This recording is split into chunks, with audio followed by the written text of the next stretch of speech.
প্রায় 60 লক্ষ নেতা কর্মীর বিরুদ্ধে মিথ্যা মামলা দেওয়া হয়েছে।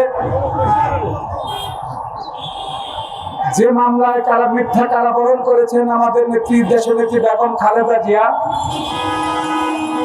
যে মিথ্যা মামলার আসামি হয়ে দেশান্তরিত হয়ে আজকে 17 বছর যাবৎ আমাদের মাঝ থেকে দূরে আছেন এই দলের ভারপ্রাপ্ত চেয়ারম্যান জননেতা তারেক রহমান, যে মিথ্যা মামলায় আসামি ছিলেন আজকের দেশের সরকার প্রধান ইউনূস সাহেব নিজেই। এখানে ইতিপূর্বে শোকপুরে একটা কথা বলেছেন যে সকলের মামলা উঠে গেল। প্রফেসর ইউনূস সাহেব কিন্তু জানেন, অথবা ওইখানে যারা আছেন ওইখানে 100% উপদেষ্টা মন্ডলীর সদস্যরা জানেন, শেখ হাসিনার দখলদারিত্বের মধ্য দিয়ে এদেশের গণতন্ত্রকে ধ্বংস করে দিয়ে সমস্ত দলগুলোকে ধ্বংস করার জন্য সে এত নির্বিচার, এত অত্যাচার, এত নির্যাতন, এত মিথ্যা মামলা তারা দিয়েছিলেন।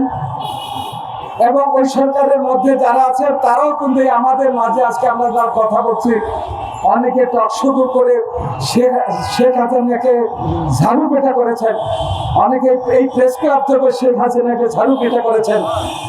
আবার আজকে সেখানে গিয়ে যে কাজটি শেখ হাসিনা করলেন, যে কারণে শেখ হাসিনা পালিয়ে গেলেন, অর্থাৎ যদি শেখ হাসিনা নিরপেক্ষ নির্বাচন দিতেন তাহলে তো শেখ হাসিনার পালিয়ে যেতে হতো না।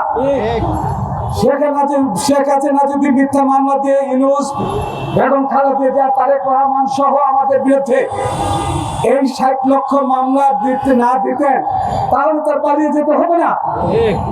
তিনি দুঃশাসন চালিয়েছেন, অপশাসন চালিয়েছেন, দেশের গণতন্ত্রকে হত্যা করেছেন, বাকশালী কায়দাকে চালিয়েছেন বলে সর্বশেষ ছাত্র জনতার নেতৃত্বে, তারেক রহমানের নেতৃত্বের মধ্য দিয়ে পালিয়ে যেতে বাধ্য হয়েছেন।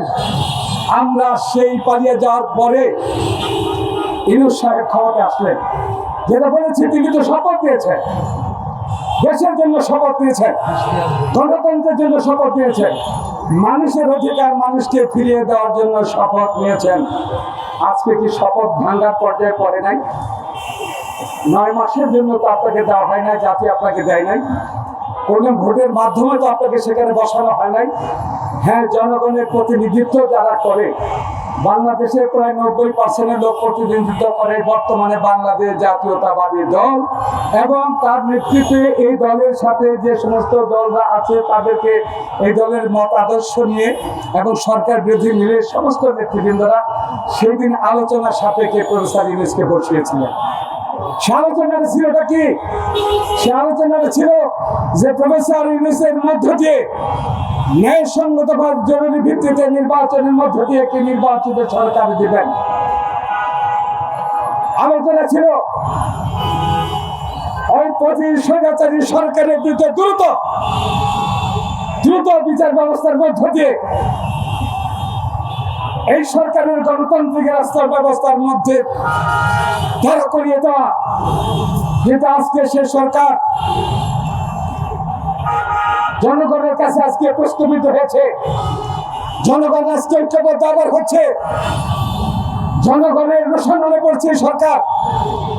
আমরা এই সরকার প্রধানকে বলতে চাই, আপনি একজন আন্তর্জাতিক একজন বিজ্ঞজন, দুনিয়ার মানুষ আপনাকে একজন পণ্ডিত হিসাবে মনে করে, আপনি নোবেল পুরস্কার অর্জন করেছেন। শেখ হাসিনা আপনাকে ঝাড়ু পিটা দিয়ে সুদখোর বলে আপনাকে বের করে দিতে চেয়েছিল, খালেদা জিয়া আপনার পাশে দাঁড়িয়েছিল ঠিকই। আজকে কথাগুলো ভুলে যান কিভাবে?